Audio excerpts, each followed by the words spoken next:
Welcome back to SheMD. So October is Breast Cancer Awareness Month, and we really wanted to start this month with a story that feels real and personal. In this episode, we're hanging out with Clea Shearer. Yep, the co-founder of The Home Edit, who opens up about her breast cancer journey. Clea talks about what it's like when life changes overnight with a diagnosis.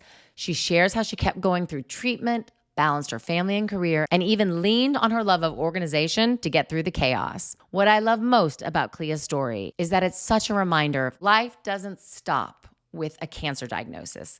She found strength, courage, and control in ways that every one of us can learn from. In our conversation, we get into things like the one thing every woman should do to catch breast cancer early, why trusting your gut could literally save your life, how simple routines can actually make you feel grounded when everything else feels overwhelming, and why sharing your story might just help someone else keep going.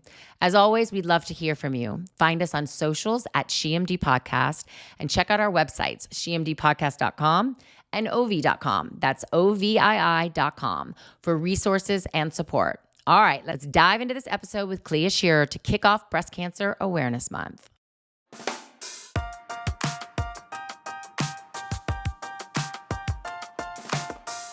Hi guys, it's Mary Alice Haney and Dr. Chinese Aliabadi, and we have some amazing news to share with you. You've been asking and we've been listening because nothing matters more to us than your feedback. We know we had to make this happen. OV now comes in a brand new flavor, tropical. It's the same science-backed hormonal and metabolic support that you know and love, now with a refreshing tropical taste that you actually look forward to taking every single day. We're so excited for you to try it, and we can't wait to hear what you think. So let us know. Go to OVII.com or on Instagram at OVHealth.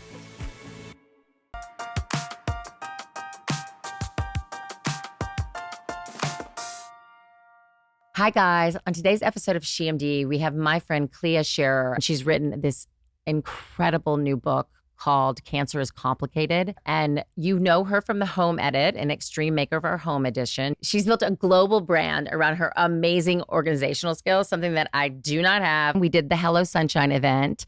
One of my best friends is Reese Witherspoon, and I know a close friend of yours now at this point too. And we talked about breast cancer and your breast cancer journey. So I'm just really honored to have you here to talk about your story because you're just the kind of badass woman that we love to have on SheMD. And I just want to hear from the beginning. You know, people say their life begins. It's sort of your life begins, and then it's before and after cancer. Do you feel that way? Absolutely. I mean, everything in my life is, prior to March 8th, 2022 and after. I call my book Cancer is Complicated because there's a lot of nuance when you get diagnosed with something like cancer, breast cancer in my case.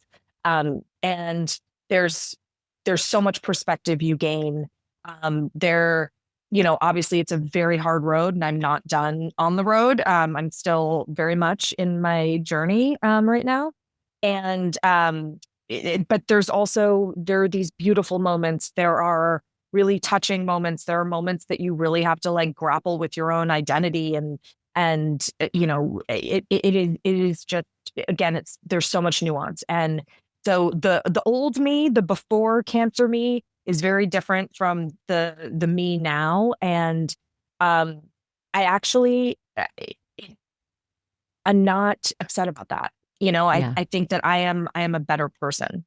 I actually hear that so much from women who survive cancer. They say, it taught me so much about myself. A lot of people become advocates like you. It really changes their life for the better. And I think when you first hear cancer, you can never imagine that to be true. So can you walk us through that moment for you? Was it a regular checkup? I know you really had to advocate for yourself and you talk a lot about that in the book, but can you walk us through that day? Yeah. So first of all, February 18th, 2022 was one of the best days of my life. The Home Edit was acquired by Reese Witherspoon's company, Hello Sunshine. Huge celebration. We went off to New York to do a bunch of press. And I was in the shower in New York City. We were doing a bunch of media. We were going on the Today Show. And felt something in my breast. And I had just turned 40 a couple of weeks prior. So kind of mammograms were on my mind. And I felt something. And I don't think it was the first time I had felt it, but I felt it in a different way this time. And I just thought, this is a lump. Like this, it's a lump. Why would this be anything other than a cancerous lump? And I got out of the shower. I called my then gynecologist and I said the dreaded words, I found a lump. Right. And they wouldn't see me. The books were closed. This was February. They said, I'm so sorry, like we're booked out through April and the May books aren't open yet, actually. So you just have to keep trying back. That's what they told me. What? No mammogram. They would not, it's like when you call your general practitioner and, your annual exam is your annual exam. But if you have the flu, they get you in. Right. And I thought, well, if I have a lump, surely they can get me in. But no. So I called my general practitioner and explained the situation. And she jumped to action, as any doctor should, and scheduled me for a mammogram and an ultrasound. And that mammogram obviously led to an ultrasound with the radiologist telling me there were concerning masses. And I said, oh my gosh. And I know I need a biopsy, but I'm going to Paris tomorrow. So I'm actually going to be out of the country for a few weeks. And she said, I don't think you understand. You're actually not leaving this building until you get a biopsy. So it escalated. I love that doctor. Quickly. Love that doctor. Those are the kind of doctors that you want by your side. Yeah. Yes. And that turned into a triple biopsy right then and there.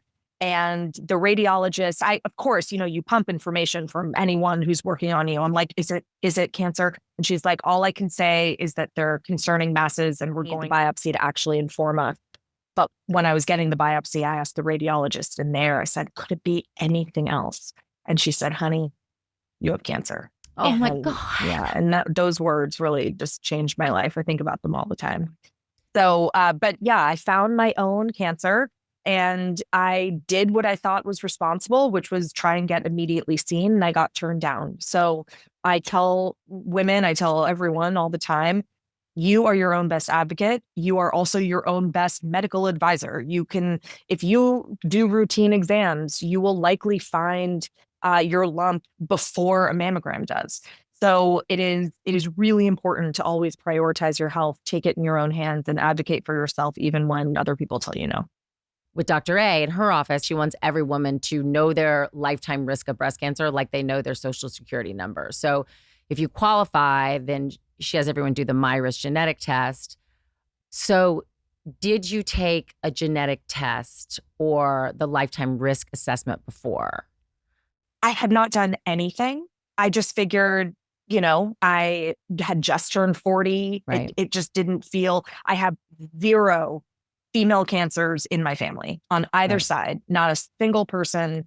And again, not just breast cancer, no ovarian, uterine, nothing. Since then, I had taken the genetic testing. I have absolutely 0 genetic markers, and not just BRCA. I mean, I did the whole everything. Right. And I took the risk assessment test that Olivia talks about and took. And I have a 5% chance of getting breast cancer. It wasn't even remotely high risk.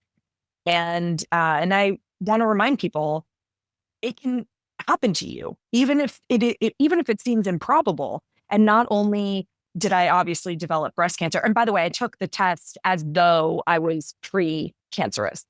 Right. So I just wanted to kind of see what it ended up as.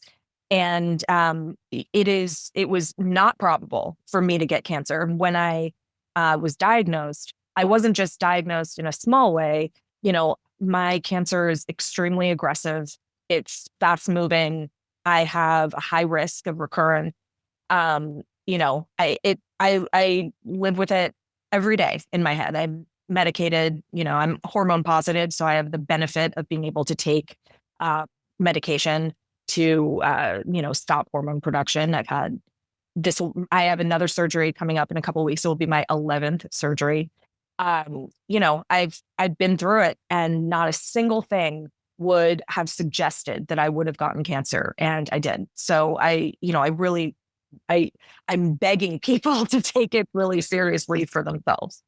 Well, I think it's so important that we sort of really look at the facts and just exactly like what you're saying. 1 in 8 women in the US will be diagnosed with breast cancer in her lifetime. Mm-hmm. There is a 90% survival rate, which is also really important to hear because I think, again, when you hear cancer, if you catch it early, which you did, and I want to continue on your journey and where you are now. But the thing that's crazy and actually feels very similar to what happened to you is that younger diagnoses are rising because you think of breast cancer as a little bit of an older disease. And that's actually, it's shocking how that's changing between 2000 and 2019. Rates in women aged 30 to 39 increased by 19.2%. That is, I mean, it's staggering. It's staggering. So, okay, you find out you have cancer. Who's the first person you called? Well, in the ultrasound room, my mom knew that I was going through these tests, and John was in the waiting room, and he had texted me any news, and I was immediately, I was starting to cry after I was told I needed this biopsy. Immediately, it felt very urgent. It was very urgent. And all I could write back to John was, it's not good news. I didn't know exactly the outcome yet, but it's not good news. And I texted the same thing to my mother, and she immediately called me, and I picked up the phone and I just burst into tears. She was crying. We didn't even speak. I don't even think we said anything to each other. But as soon as I was out of the hospital, of course, Joanna was my first phone call. Joanna is my business partner and best friend in the universe. And from that moment, I realized I needed to start to congregate. I talk about this in my book. I needed to have I'm a planner, I'm an organizer. I immediately jumped to the first list of people I needed to tell, and those people needed to hear it from me. It needed to be a phone call or in person. Like this was, my priority list. Then it moved to the second level of everyone I had to tell, people that would directly be impacted, people like Reese, people in my life, in work. And then I moved to people I wanted to hear from me directly, at least not through social media or anything like that. And those people generally were like a text message, like, you can't call every single person in your life. And then I went public with my diagnosis on April 7th, 2022, because my double mastectomy was April 8th. So I decided to let everyone know then, right before my surgery, which I'm very glad I did because, you don't need to pick a date. I needed to pick a date because I just felt really compelled to share my story in the hopes that it would help people. But I definitely shared it and then went into a 9-hour surgery under major anesthesia. And then woke up to 20 million text messages, the whole thing. So did you know right away that you had to have a mastectomy? Was it like there's no other option? And how, if not, how did you come to that decision? Well, my oncologist, Dr. Ben Park, who saved my life 1000% and continues to save my life, as I continue through this battle, he, put out all the options for me. I had 2 tumors that were fairly large. And a lumpectomy, I don't even think was on the table. It was really between a single mastectomy and a double mastectomy. All my cancer was located in my right breast. But I immediately, I was like, please take it all. I want a double. I feel much more comfortable if cancer can develop on my right side, it can develop on my left side. I see absolutely no reason to not remove them both. So that was my choice. Everyone, that is a really personal choice to make. So, I'm not telling anyone what to do. This is just the decision that I made. When I went in for my double mastectomy, the biopsy showed that the cancer was located on my right side and that it had not spread to my lymph nodes, which was great news. During my surgery, they found that my cancer had spread to my lymph nodes, which changed the course of my life, really. I thought I was waking up They were going to do direct to implant in my surgery. So I was going to be waking up, with my double mastectomy over, implants in, and then we were going to look at long-term treatment. And I woke up to, sorry, that plan's out the window, and you're going to have really aggressive chemotherapy and radiation, and you won't be able to get implants for a couple of years. And, everything had changed. So, 40% of women experience severe anxiety after depression, anxiety after a double mastectomy, after a cancer diagnosis. Did you go there? Did you, how did you feel? You woke up, you hear that, and you are somebody that is so high achieving and so obviously organized.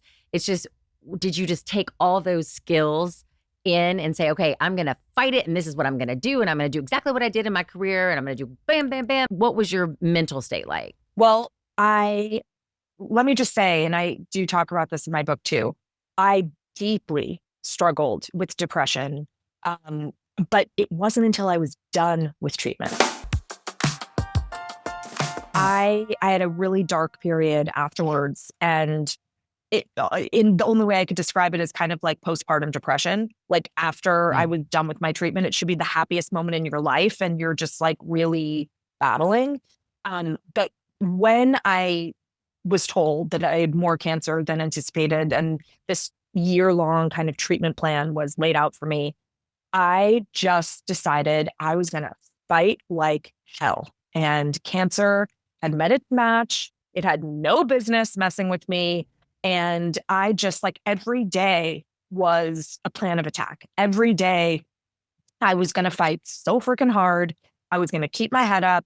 I, of course, allowed a few days of wallowing, I mean, that happens. And, there were definitely a few moments in that journey that I, just broke down and cried. And, there were hard days, sick days, hard days. But overall, my mentality was I was crossing off infusions and days of radiation, you do in a prison cell. I was just really, hatching away at it. And it felt obviously I am, an organizer by trade, and I love to control things, and I love planning, and all those things go out the window when you have cancer. Yeah. So my mentality was to control the controllables. Anything that I could command, I would. I was just very focused every day, and I had setbacks, of course, many of them. But I just really pushed through and tried to keep a positive attitude. And part of, my ability to do that, honestly, was by sharing my story. I decided at the very beginning when I was diagnosed that I was going to make my cancer purposeful. If I was going to have cancer, I was going to make sure that it was going to do some kind of good.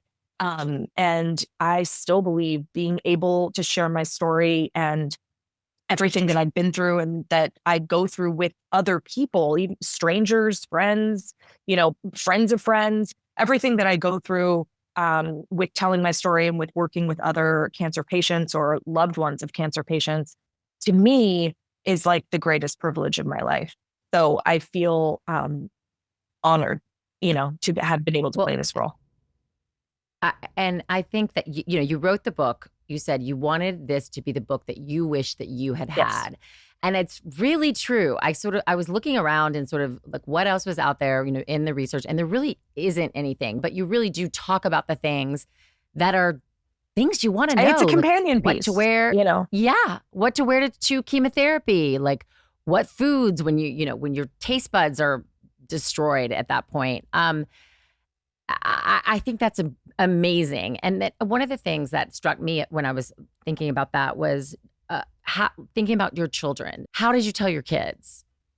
That was probably the hardest part of everything. My kids were, my daughter's going into high school, but I still feel like she's young. But they were 11 and 8, and they were scared. And I really wanted to make sure that they felt the number one thing I wanted to make sure they understood was that I'm not afraid. I am not going anywhere. I have every faith I will beat this disease. I'm not scared. And my doctor, Dr. Park, told me in our first meeting that, and I held on to this the entire time. He said, I believe your cancer is curable, not just treatable. It is curable. And I could look my kids in the eye and say, mommy's going to be okay. I might have some tough days. I might be sick on some days, but you don't have to worry. This isn't the kind of cancer. I'm not going to die from this cancer. You know, I am going to beat this cancer. And I felt really 100% confident saying that to them. I believed it so wholeheartedly. Of course, I have so many friends that I'd made, even not just friends that I had previously, but friends that I had made during my cancer journey who were really afraid of dying. Like that was on the top of their list. And I just knew 100% for certain I was going to beat this. And so that's how I kind of attacked every day. And that's how I approached it with my kids. And I said, if you have any questions, you come to me. If you have any fears, you come to me. But I'm going to go get my surgery. And I didn't tell them until the day before my surgery because I just didn't want them to hold on to it and worry. And I said, I'm going to come home from my surgery and you're going to see I'm here. I'm okay. And, you know, recovering from surgery can maybe take a little bit, but I'm going to be okay. And I really do believe, I mean, they believed it because I believed it. And that came through. When my first day starting chemo, they made me a card, still makes me laugh. I have it. It says, don't make chemo make you emo. And I was like, that's great. Perfect. Perfect. So if 1 in 8 women are going to get breast cancer, and they're listening to this podcast right now, these women, and I can't tell you, it's every week. I have a friend. Yeah, me too. Who's got breast cancer. I mean, it really is. And they're young, old. I mean, it you know, from 20s into 80s.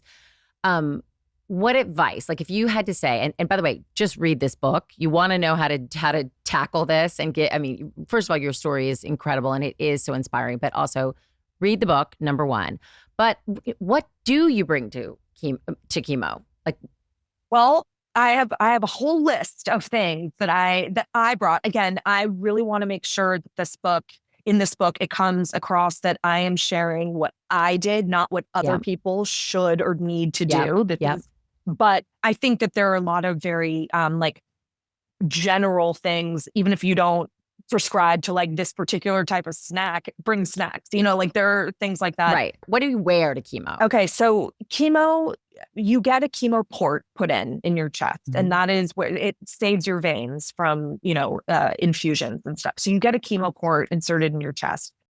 One of the most important things is to wear something where you have access to your port. A lot of tops exist. I really love a brand called Carewear. It basically is just like a top like this, but it zips diagonally so that you can access your port easily. I think that that's really important. You want to wear loose clothing, something that's really comfortable. You might experience hot flashes. You might get really cold, depending on the facility. Always bring a blanket, something that makes you feel really comfortable. I suggest like fuzzy, cozy socks. Take your shoes off, get comfortable, like you're in a chair for a bit. For me, my Kindle is like an appendage. I go everywhere with my Kindle. It's never out of sight. It's literally sitting right next to me. So bring something that'll hold your attention that just, if you don't like to read, then bring something else. It doesn't have to be a book, but I personally read a lot. So a Kindle was my best friend. Have your phone, a charger, bring some snacks, bring like a reusable water bottle, a Yeti or something. And for me, I needed a Diet Coke. Okay. I just did. And I say in my book, do not come for me. All right. My life was hard enough. I needed a Diet Coke. So I am obsessed with Diet Cokes too. Just so you know, I've been trying to quit Diet Coke for 30 years. Can't do it. So trying. You and I can have a Diet Coke. Trying. I want a Diet Coke. And so for me, that made me feel comfortable. And snacks. I felt like I experienced some nausea during chemo, and I really just wanted like a salty snack. They would bring around, at least in my hospital, like snack options, like on an airplane. They would bring like a tray.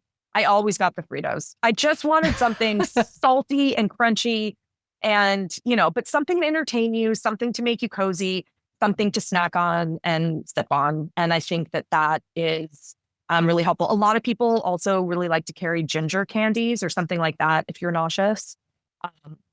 But yeah. And then chemo is different, by the way. There's a different type of chemo that I also got. I got 2 drugs initially and then another drug called Taxol, where that's a whole separate list of things you need to bring because you actually need to ice your extremities to help prevent neuropathy. So that's a whole different packing list. But generally speaking, for chemo, I think that's it. And then for somebody that's listening to this, how do you counsel them on finding the right doctor? How do they know, you loved your doctor? Did you see a lot of different doctors? How did you pick your doctor? And what would you say to someone listening that doesn't even know where to start? Well, I would start, first of all, with the medical institutions around you. Hopefully, everyone has a good hospital near them. Some people have to drive a fair distance to get to one, which is really hard. It's something that I think isn't really known or spoken about very much. But a lot of people, they have to sleep on a couch or in a hotel room or, different types of places in order to get the treatment that they need. Chemo regimens are different. They vary. So sometimes it's for 1 week, sometimes it's every 2 weeks, things like that. And with radiation, you have to be at the hospital every day. So it can be a really stressful situation. I would start with the institution, make sure you feel really comfortable with where you'd be receiving care. And if there are a couple of hospitals, great. And then I would talk to the oncology staff at those hospitals. Hopefully your general practitioner can make a recommendation. That's what happened with me. My incredible doctor, Dr. Emily Kurtz, at Vanderbilt, she said, by all means, you can talk to any doctors you want, but I highly, highly, highly recommend my colleagues in oncology there, in my plastic surgeon, my breast surgeon. She kind of assembled a team for me. And when I met with them, I felt so incredibly confident in their abilities that I didn't want to look around at all. I felt like this is great. And also in Nashville, I'm so fortunate to have such world-class care at Vanderbilt.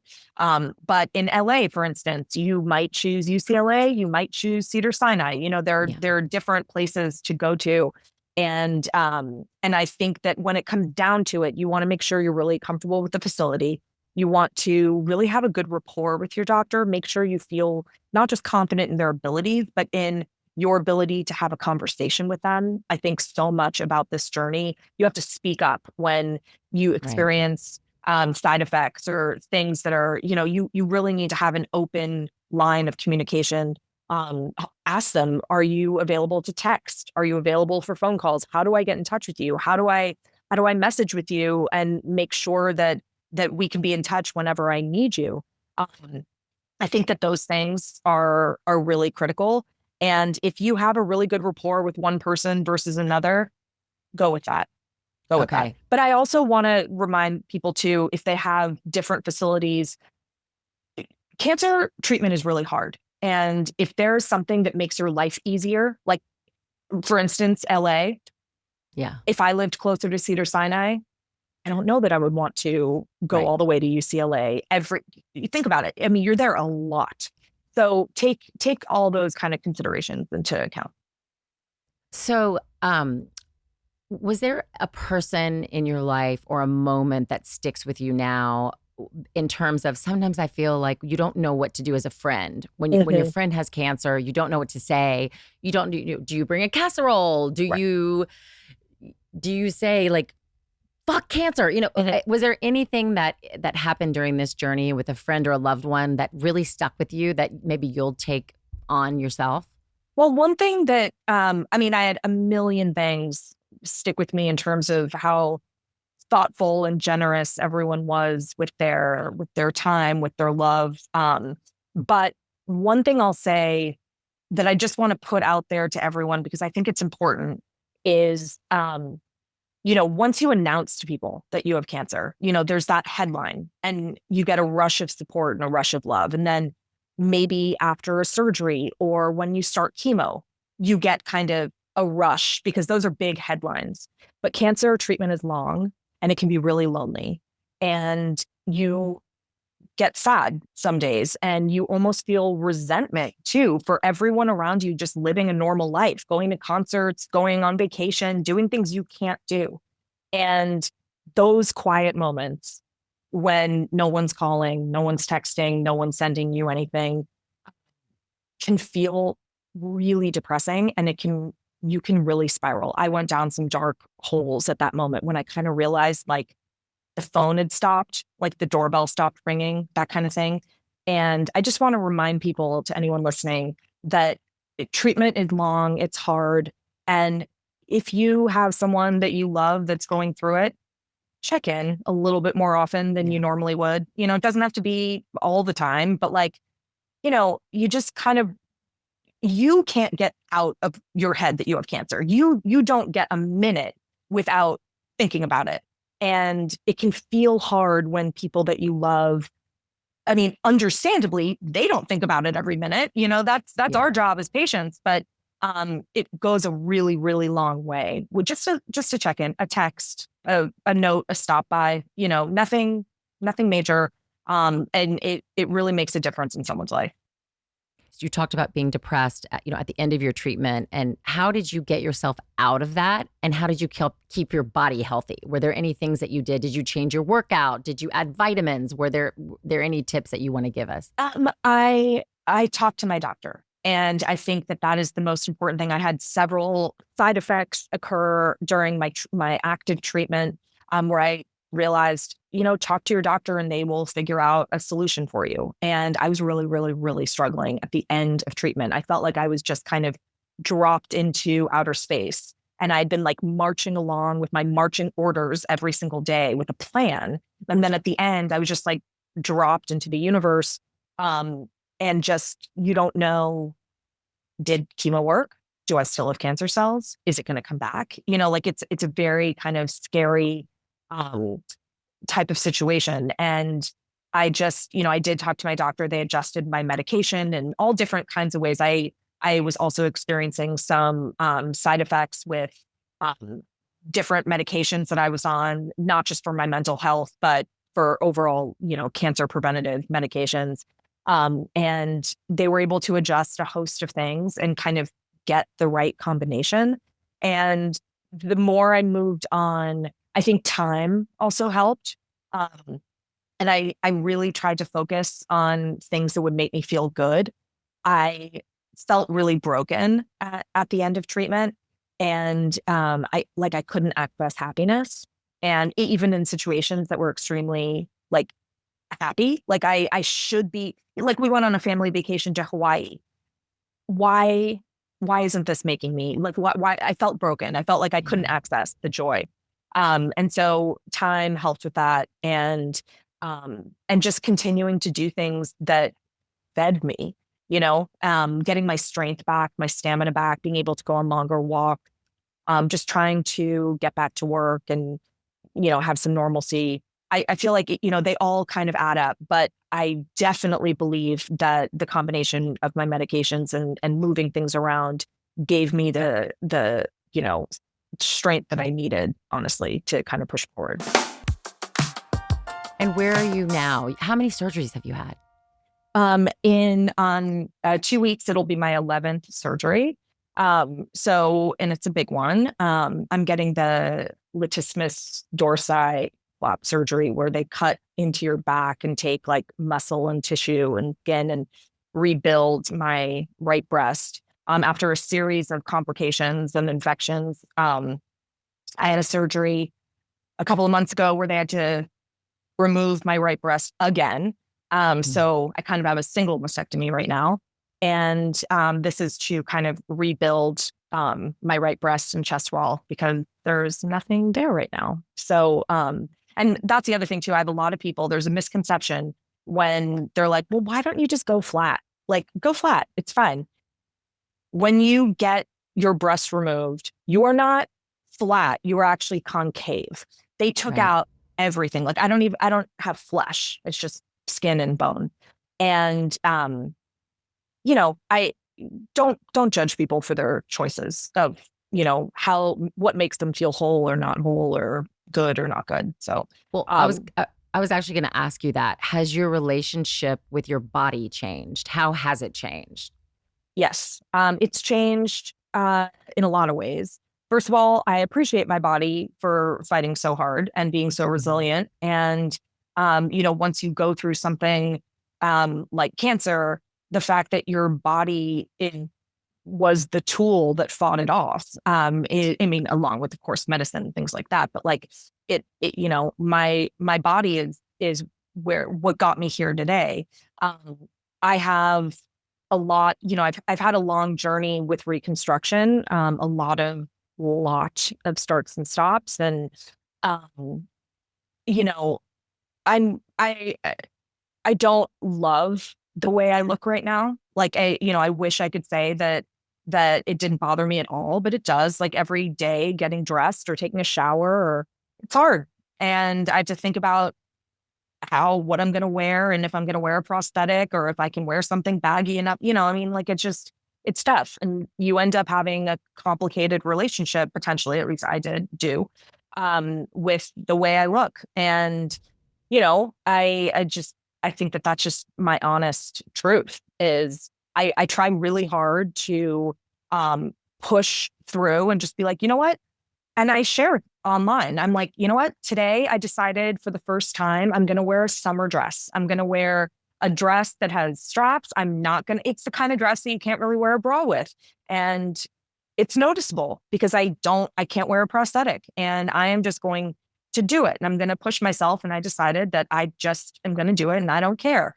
But I have to push myself. I have to force that, because of course I care. Well, I think that's awesome. And I think you're awesome. We are two opposites in the world. I grew up in Tennessee and then moved to LA, and that was going to be my amazing thing. I went to Parsons School of Design. You grew up in LA and then you moved to Nashville, which I love so much. We both did television. All of a sudden I was like, there's so many similarities, but I don't think we've ever put all those pieces together. But no, I'm really proud of you. And you have the new show coming out, or has it already come out? Extreme Makeover? It did. It came out earlier this year, and and hopefully we get to keep doing it. So how has the home edit and then Extreme Makeover home edition, did those, you are so hyper organized and you are the ultimate organizer. I mean, that's, I look at you and I think of you and I think of that. How did that help you prepare for your cancer journey? And what tips could you give someone who just is so overwhelmed and doesn't even know where to start after getting a diagnosis? Well, I'm a methodical person. I'm a planner, an organizer. And I think actually my hyper type A organized brain needed to really adjust with my diagnosis. The very first line of my book is, if you're a person who likes control, cancer really is not the disease for you, because it is hard, but again, I believe control the controllables, organize the things that you can, and leave room for a pivot, because I had to pivot all the time and often. So I still do.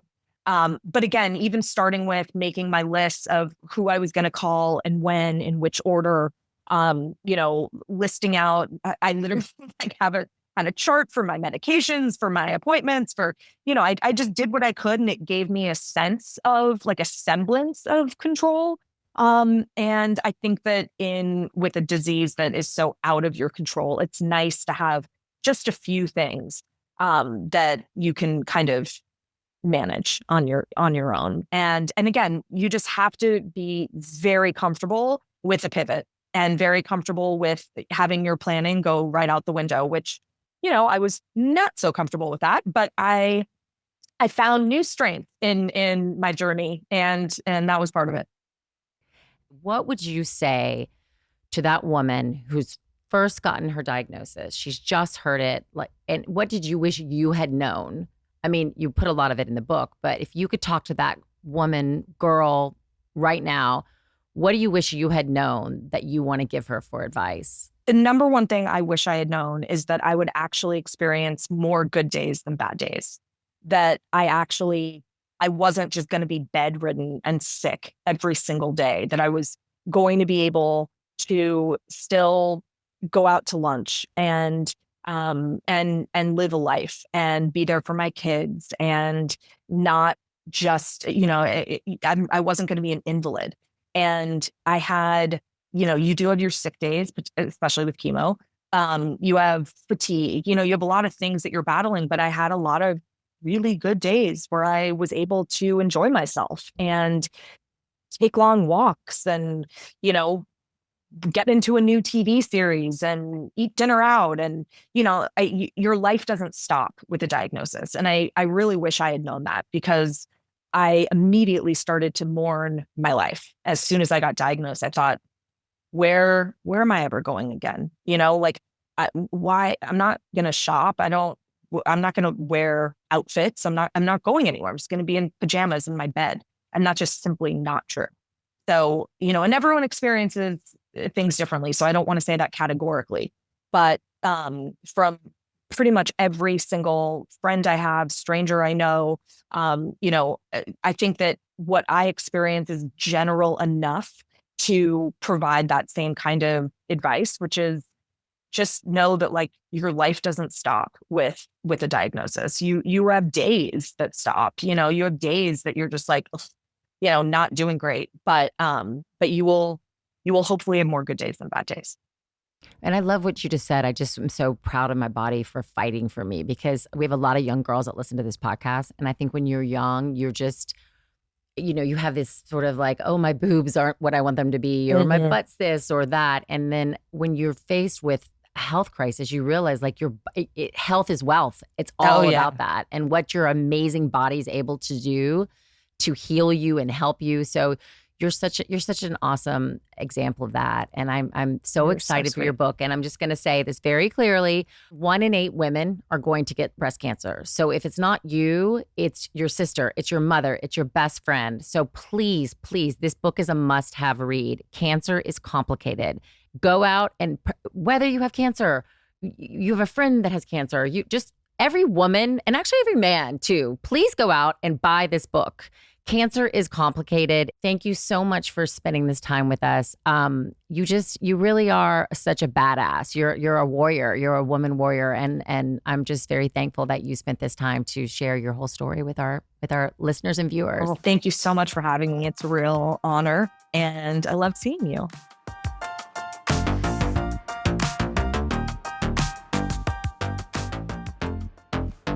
Thanks so much for joining us today on SheMD. If you want to own your own health, a good place to start is by following us on social media at SheMD Podcast and by subscribing to our show on YouTube or wherever you get your podcasts. For takeaways from today's episode, visit our website, shemdpodcast.com. We'll see you next time on SheMD. This podcast is for educational and entertainment purposes only. It is not intended as a substitute for a physician's medical advice. You should regularly consult your medical provider in matters relating to your own health. Even though we share our honest beliefs on SheMD, some of the products and services we discuss may involve sponsorships or paid advertising.